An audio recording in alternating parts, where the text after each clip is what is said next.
So the first thing we gotta do is dice our butternut squash to roast it in the oven. So the easiest way to do this is first by cutting it in half. Make sure your knife is sharp, because otherwise it won't work. Also, if your knives are really dull, then you can just poke a couple holes in the squash, put it in the oven for around 10 minutes at a 400-degree Fahrenheit, and yeah, just take it out afterwards, and then you can cut it easily. Okay, so what I'm doing here now is cutting off the top end. We don't really need this part of the squash. And then I'm going to do that to the other half, just taking the top or the end piece off the squash and just disregarding it in the compost. Okay, so now we can get to cubing our squash.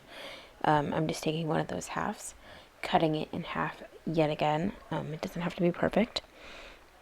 And then I'm going to do take one of those halves of the house, do some singular strips within it, like a puzzle almost. And then we're going to flip it around and just cube it, essentially. If your slices are more rectangular or too big, you can go again and just chop them up in half. That's what I'm doing here. Yeah, I'm not going to be super anal about it, I guess I would say, just because it is going to go into a curry. So depending on how big you want your chunks of squash to be, that's how you should cut them.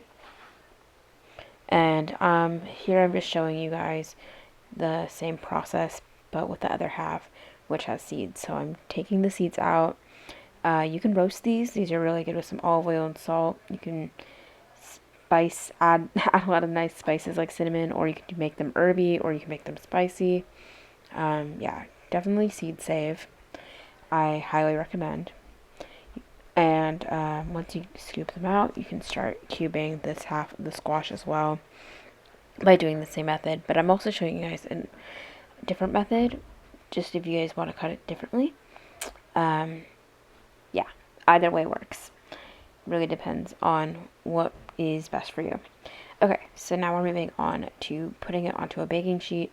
I'm just drizzling on some olive oil, around 1 to 2 tablespoons, depending on how large your squash is. And then I'm going to add some salt here. And one ingredient I didn't show was cinnamon, but that's completely optional. I like adding cinnamon to my squash. I think it really adds to the flavor of it. Alright, so now I put the squash in the oven at 400 degrees. And we're going to bake it for around 40 minutes or until it's nice and golden brown and a little bit crispy. So we're moving on to our red onion here. You can also use a different kind of onion. This is one of those dishes where the type of onion you use doesn't really matter.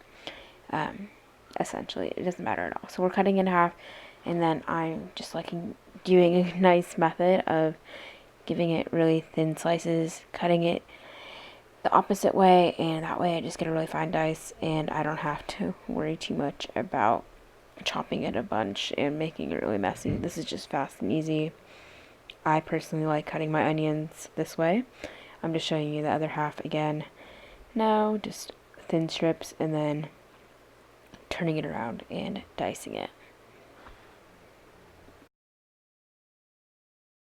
So the next thing that you want to do is to mince your garlic. I'm just showing you it here. Not the cleanest way of doing it, but essentially I minced, I think, around 3 or 4 cloves, yeah. I love a lot of garlic, so go all in. Next we're doing ginger. For aromatics, I like to cut my ginger into really small pieces. I don't really like to eat big chunks of ginger, so I would recommend really, really finely chopping your ginger. Same with our serrano or red chili pepper. You can also use a jalapeno, whatever kind of spicy pepper you have on hand. You can take some of the seeds out. It really depends on your spice level, how much you can handle. So the seeds, the more seeds you have, the spicier it will be. So keep that in mind. But yes, please finely chop this, otherwise you're gonna get a large chili pepper piece in your mouth when you eat this curry. Okay, so now I'm heating up a pot on a stovetop with olive oil, 1 to 2 tablespoons again. We're gonna wait till the oil is hot before we add in our onions and garlic. Cook this for around 2 to 3 minutes before you add in your ginger and pepper. And once you add in the ginger and pepper, then cook that again for a couple more minutes. I'm just giving it a really good stir. Don't want it to burn, so just mix it frequently.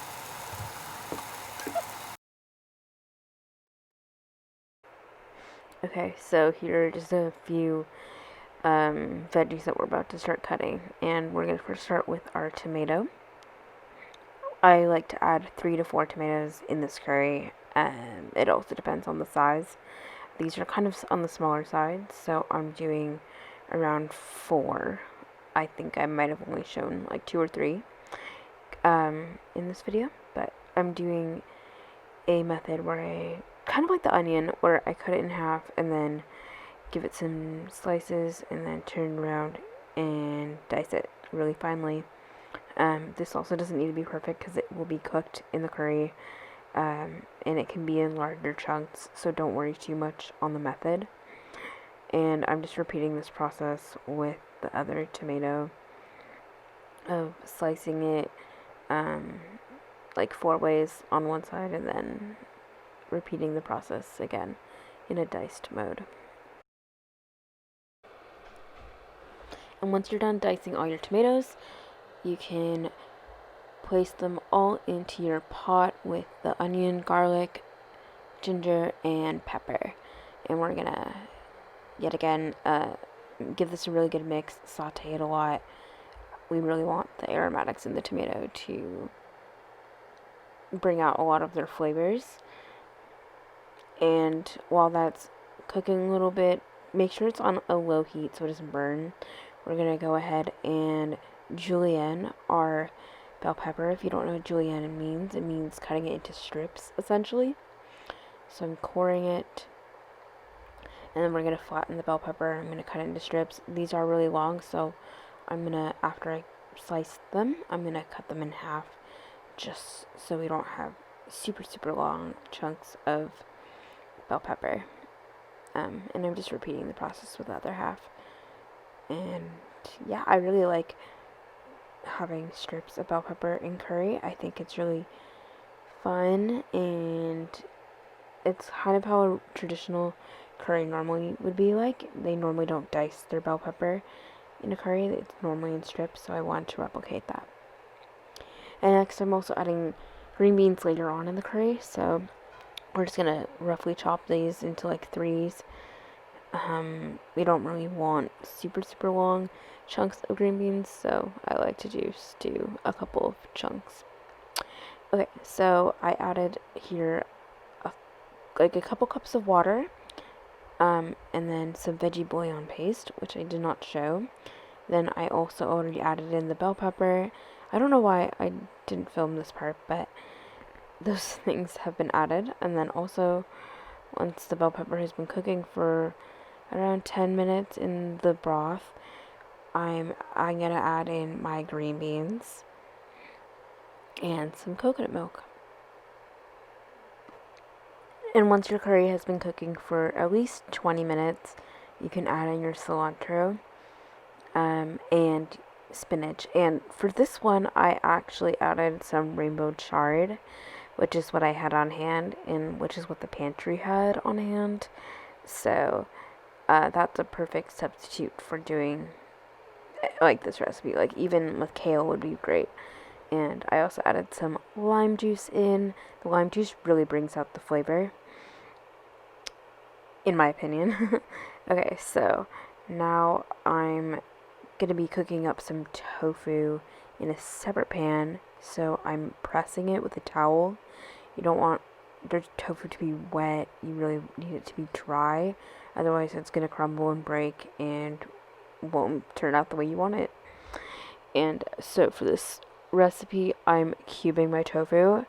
You can obviously cut it in a different shape if you want, but I think cubing it really is good for this one. Otherwise, it will just fall apart. And I'm just putting a little bit of oil in the pan because we want to lightly fry it first before adding in our soy sauce or tamari, depending on if you're gluten-free or not. So we want to get it crispy on both sides. And that usually takes around 5 minutes if you really, really want it crispy. And you can also add a little bit of sesame oil and rice wine vinegar if you really want it to have a lot of flavor. I like to do that sometimes, but also the curry has a lot of flavor itself, so you really just need to add a little bit of soy sauce and you're going to be good to go for this recipe. And I'm just like continuing cooking it once I've added the soy sauce until it's nice and fine in the way I want it. Okay, so we're almost done with our curry. I am now just putting in our roasted squash into the pot along with our freshly fried tofu. And make sure you give that a really good mix. And yeah, this is exciting. We're almost done. I know it seems a lot, but it's really not. And I'm just adding some extra chard here, but that you really don't need to do that. It's pretty unnecessary unless you really want a lot of your greens in the curry. But now I'm just serving it up in a bowl. I'm making it pretty with some extra squash, and enjoy.